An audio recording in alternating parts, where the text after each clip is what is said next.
जय श्री कुल देवता। यदि आपके कुल में कभी पूजा अधूरी रही हो, मंत्र दोष, कुल दोष, पितृ दोष, संकल्प भंग या श्रद्धा की कमी रही हो, तो अपने कुलदेव को सच्चे हृदय से पुकारिए। यह क्षमा याचना कृपा का हर द्वार खोलता है। यह स्तोत्र के 11 पाठ उन्हीं कुल देवताओं से करुणा, कृपा और क्षमा की विनम्र प्रार्थना है। तो आइए प्रारंभ करते हैं इस दिव्य पाठ को। श्री कुल देवता क्षमा प्रार्थना स्तोत्रम। विस्मृतं पूजनं तत्तत् नियमो वा न पूजितः। अज्ञानात् किंचिदप्योक्तं क्षम्यतां कुलनायक। शुद्धिर्न मे कृता सम्यक् मंत्रे दोषोऽथ वा जपः।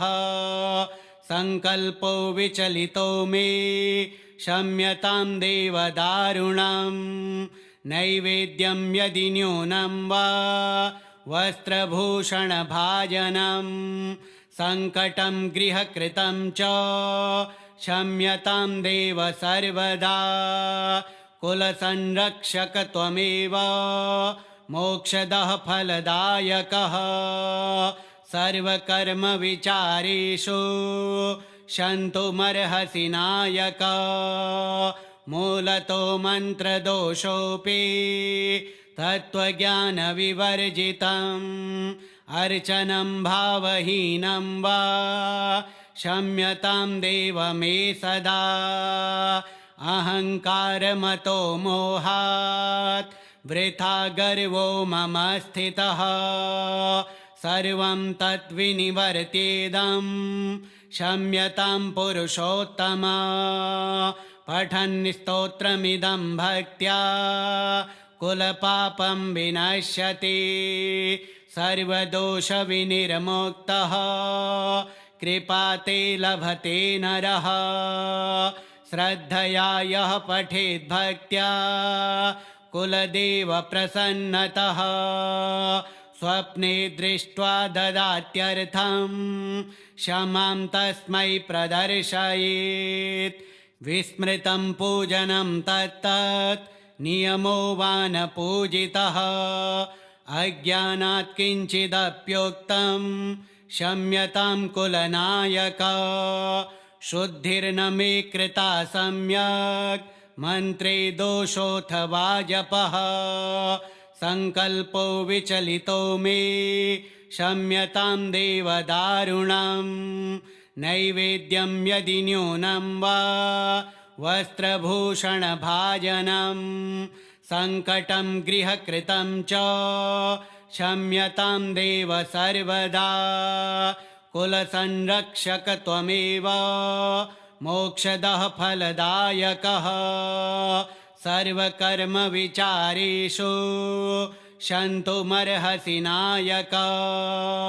मूलतो मन्त्रदोषोऽपि तत्त्वज्ञानविवर्जितम्। अर्चनं भावहीनं वा क्षम्यतां देव मे सदा। अहङ्कारमतो मोहात् वृथा गर्वो मम स्थितः। सर्वं तद्विनिवर्त्येदं क्षम्यतां पुरुषोत्तम। पठन् स्तोत्रमिदं भक्त्या कुलपापं विनश्यति। सर्वदोषविनिर्मुक्तः कृपा ते लभते नरः। श्रद्धया यः पठेत् भक्त्या कुलदेव प्रसन्नतः। स्वप्ने दृष्ट्वा ददात्यर्थं क्षमां तस्मै प्रदर्शयेत्। विस्मृतं पूजनं तत्तत् नियमो वा न पूजितः। अज्ञानात् किंचिदप्योक्तं क्षम्यतां कुलनायक। शुद्धिर्न मे कृता सम्यक् मंत्रे दोषोऽथ वा जपः। संकल्पो विचलितो मे क्षम्यतां देव दारुणम्। नैवेद्यं यदि न्यूनं वा वस्त्रभूषणभाजनं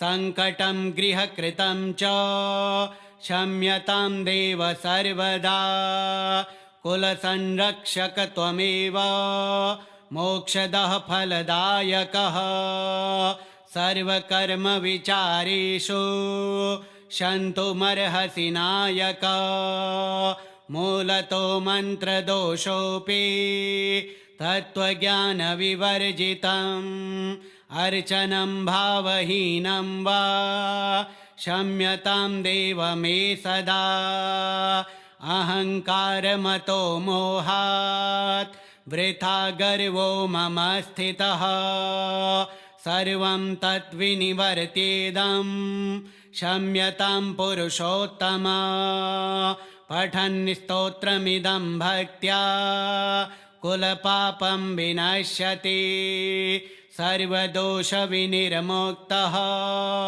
कृपा ते लभते नरः श्रद्धया यः पठेद् भक्त्या कुलदेव प्रसन्नतः स्वप्ने दृष्ट्वा ददात्यर्थं क्षमां तस्मै प्रदर्शयेत् विस्मृतं पूजनं तत्तत् नियमो वा न पूजितः अज्ञानात् किञ्चिदप्योक्तं क्षम्यतां कुलनायक शुद्धिर्न मे कृता सम्यक् मन्त्रे दोषोऽथवा जपः सङ्कल्पो विचलितो मे क्षम्यतां देव दारुणम् नैवेद्यं यदि न्यूनं वा वस्त्रभूषणभाजनं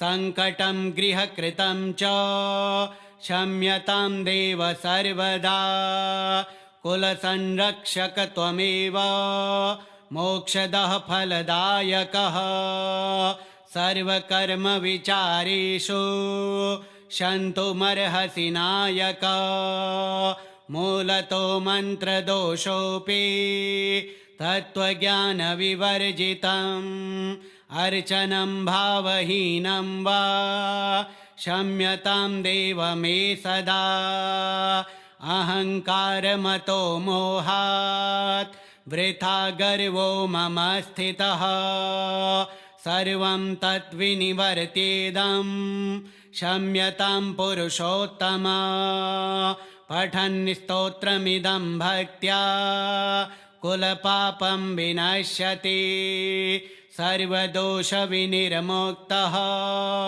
कृपा ते लभते नरः श्रद्धया यः पठेद् भक्त्या कुलदेव प्रसन्नतः स्वप्ने दृष्ट्वा ददात्यर्थं क्षमां तस्मै प्रदर्शयेत् विस्मृतं पूजनं तत्तत् नियमो वा न पूजितः अज्ञानात् किञ्चिदप्योक्तं क्षम्यतां कुलनायक शुद्धिर्न मे कृता सम्यक् मन्त्रे दोषोऽथवा जपः सङ्कल्पो विचलितो मे क्षम्यतां देव दारुणम् नैवेद्यं यदि न्यूनं वा वस्त्रभूषणभाजनं सङ्कटं गृहकृतं च क्षम्यतां देव सर्वदा कुलसंरक्षक त्वमेव मोक्षदः फलदायकः सर्वकर्मविचारेषु क्षन्तुमर्हसि नायक मूलतो मन्त्रदोषोऽपि तत्त्वज्ञानविवर्जितम् अर्चनं भावहीनं वा क्षम्यतां देव मे सदा अहङ्कारमतो मोहात् वृथा गर्वो मम स्थितः सर्वं तद्विनिवर्त्येदं क्षम्यतां पुरुषोत्तम पठन् स्तोत्रमिदं भक्त्या कुलपापं विनश्यति सर्वदोषविनिर्मुक्तः कृपा ते लभते नरः श्रद्धया यः पठेद् भक्त्या कुलदेव प्रसन्नतः स्वप्ने दृष्ट्वा ददात्यर्थं क्षमां तस्मै प्रदर्शयेत् विस्मृतं पूजनं तत्तत् नियमो वा न पूजितः अज्ञानात् किञ्चिदप्योक्तं क्षम्यतां कुलनायक शुद्धिर्न मे कृता सम्यक् मन्त्रे दोषोऽथवा जपः संकल्पो विचलितो मे क्षम्यतां देव दारुणं नैवेद्यं यदि न्यूनं वा वस्त्रभूषणभाजनं संकटं गृहकृतं च क्षम्यतां देव सर्वदा कुलसंरक्षक त्वमेव मोक्षदः फलदायकः सर्वकर्मविचारेषु क्षन्तुमर्हसि नायक मूलतो मन्त्रदोषोऽपि तत्त्वज्ञानविवर्जितम् अर्चनं भावहीनं वा क्षम्यतां देव मे सदा अहङ्कारमतो मोहात् वृथा गर्वो मम स्थितः सर्वं तद्विनिवर्त्येदं क्षम्यतां पुरुषोत्तम पठन् स्तोत्रमिदं भक्त्या कुलपापं विनश्यति सर्वदोषविनिर्मुक्तः कृपा ते लभते नरः श्रद्धया यः पठेद् भक्त्या कुलदेव प्रसन्नतः स्वप्ने दृष्ट्वा ददात्यर्थं क्षमां तस्मै प्रदर्शयेत् विस्मृतं पूजनं तत्तत् नियमो वा न पूजितः अज्ञानात् किञ्चिदप्योक्तं क्षम्यतां कुलनायक शुद्धिर्न मे कृता सम्यक् मन्त्रे दोषोऽथवा जपः संकल्पो विचलितो मे क्षम्यतां देव दारुणं नैवेद्यं यदि न्यूनं वा वस्त्रभूषणभाजनं संकटं गृहकृतं च क्षम्यतां देव सर्वदा कुलसंरक्षक त्वमेव मोक्षदः फलदायकः सर्वकर्मविचारेषु क्षन्तुमर्हसि नायक मूलतो मन्त्रदोषोऽपि तत्त्वज्ञानविवर्जितम् अर्चनं भावहीनं वा क्षम्यतां देव मे सदा अहङ्कारमतो मोहात् वृथा गर्वो मम स्थितः सर्वं तद्विनिवर्त्येदं क्षम्यतां पुरुषोत्तम पठन् स्तोत्रमिदं भक्त्या कुलपापं विनश्यति सर्वदोषविनिर्मुक्तः कृपा ते लभते नरः श्रद्धया यः पठेद् भक्त्या कुलदेव प्रसन्नतः स्वप्ने दृष्ट्वा ददात्यर्थं क्षमां तस्मै प्रदर्शयेत् विस्मृतं पूजनं तत्तत् नियमो वा न पूजितः अज्ञानात् किञ्चिदप्योक्तं क्षम्यतां कुलनायक शुद्धिर्न मे कृता सम्यक् मन्त्रे दोषोऽथवा जपः संकल्पो विचलितो मे क्षम्यतां देव दारुणं नैवेद्यं यदि न्यूनं वा वस्त्रभूषणभाजनं संकटं गृहकृतं च क्षम्यतां देव सर्वदा कुलसंरक्षक त्वमेव मोक्षदः फलदायकः सर्वकर्मविचारेषु क्षन्तुमर्हसि नायक मूलतो मन्त्रदोषोऽपि तत्त्वज्ञानविवर्जितम् अर्चनं भावहीनं वा क्षम्यतां देव मे सदा। अहङ्कारमतो मोहात् वृथा गर्वो मम स्थितः सर्वं तद्विनिवर्त्येदं क्षम्यतां पुरुषोत्तम। पठन् स्तोत्रमिदं भक्त्या कुलपापं विनश्यति सर्वदोषविनिर्मुक्तः कृपा ते लभते नरः। श्रद्धया यः पठेत् भक्त्या कुलदेव प्रसन्नतः स्वप्ने दृष्ट्वा ददात्यर्थं क्षमां तस्मै प्रदर्शयेत्।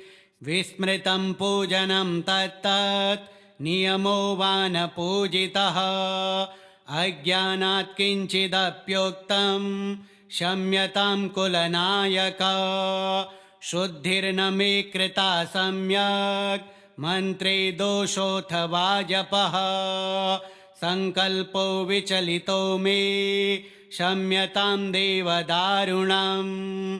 नैवेद्यं यदि न्यूनं वा वस्त्रभूषणभाजनं सङ्कटं गृहकृतं च क्षम्यतां देव सर्वदा। कुलसंरक्षक त्वमेव मोक्षदः फलदायकः सर्वकर्मविचारेषु क्षन्तुमर्हसि नायक।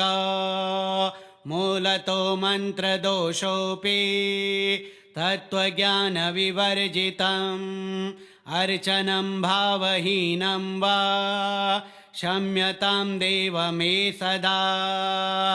अहङ्कारमतो मोहात् वृथा गर्वो मम स्थितः सर्वं तद्विनिवर्त्येदं क्षम्यतां पुरुषोत्तम। पठन् स्तोत्रमिदं भक्त्या कुलपापं विनश्यति सर्वदोषविनिर्मुक्तः कृपा ते लभते नरः। श्रद्धया यः पठेत् भक्त्या कुलदेव प्रसन्नतः स्वप्ने दृष्ट्वा ददात्यर्थं क्षमां तस्मै प्रदर्शयेत्।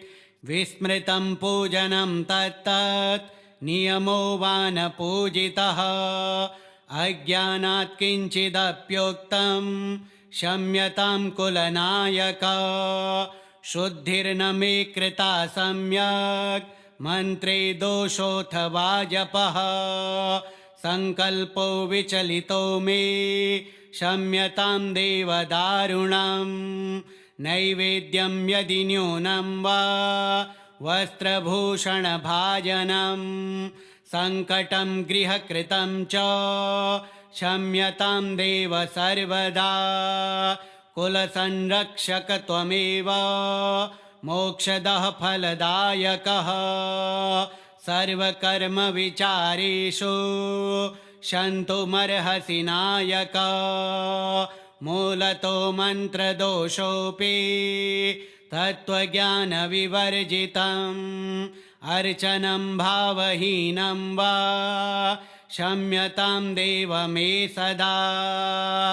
अहङ्कारमतो मोहात् वृथा गर्वो मम स्थितः सर्वं तद्विनिवर्त्येदं क्षम्यतां पुरुषोत्तम। पठन् स्तोत्रमिदं भक्त्या कुलपापं विनश्यति सर्वदोषविनिर्मुक्तः कृपा ते लभते नरः। श्रद्धया यः पठेत् भक्त्या कुलदेव प्रसन्नतः स्वप्ने दृष्ट्वा ददात्यर्थं क्षमां तस्मै प्रदर्शयेत्। विस्मृतं पूजनं तत्तत् नियमो वा न पूजितः अज्ञानात् किञ्चिदप्योक्तं क्षम्यतां कुलनायक। शुद्धिर्न मे कृता सम्यक् मन्त्रे दोषोऽथवा जपः संकल्पो विचलितो मे क्षम्यतां देवदारुणम् नैवेद्यं यदि न्यूनं वा वस्त्रभूषणभाजनं सङ्कटं गृहकृतं च क्षम्यतां देव सर्वदा कुलसंरक्षक त्वमेव मोक्षदः फलदायकः सर्वकर्मविचारेषु क्षन्तुमर्हसि नायक मूलतो मन्त्रदोषोऽपि तत्त्वज्ञानविवर्जितम् अर्चनं भावहीनं वा क्षम्यतां देव मे सदा अहङ्कारमतो मोहात् वृथा गर्वो मम स्थितः सर्वं तद्विनिवर्त्येदं क्षम्यतां पुरुषोत्तम पठन् स्तोत्रमिदं भक्त्या कुलपापं विनश्यति सर्वदोषविनिर्मुक्तः कृपा ते लभते नरः श्रद्धया यः पठेत् भक्त्या कुलदेव प्रसन्नतः स्वप्ने दृष्ट्वा ददात्यर्थं क्षमां तस्मै प्रदर्शयेत् श्रीकुलदेवता क्षमा प्रार्थना स्तोत्रम् कुलदेवार्पणमस्तु।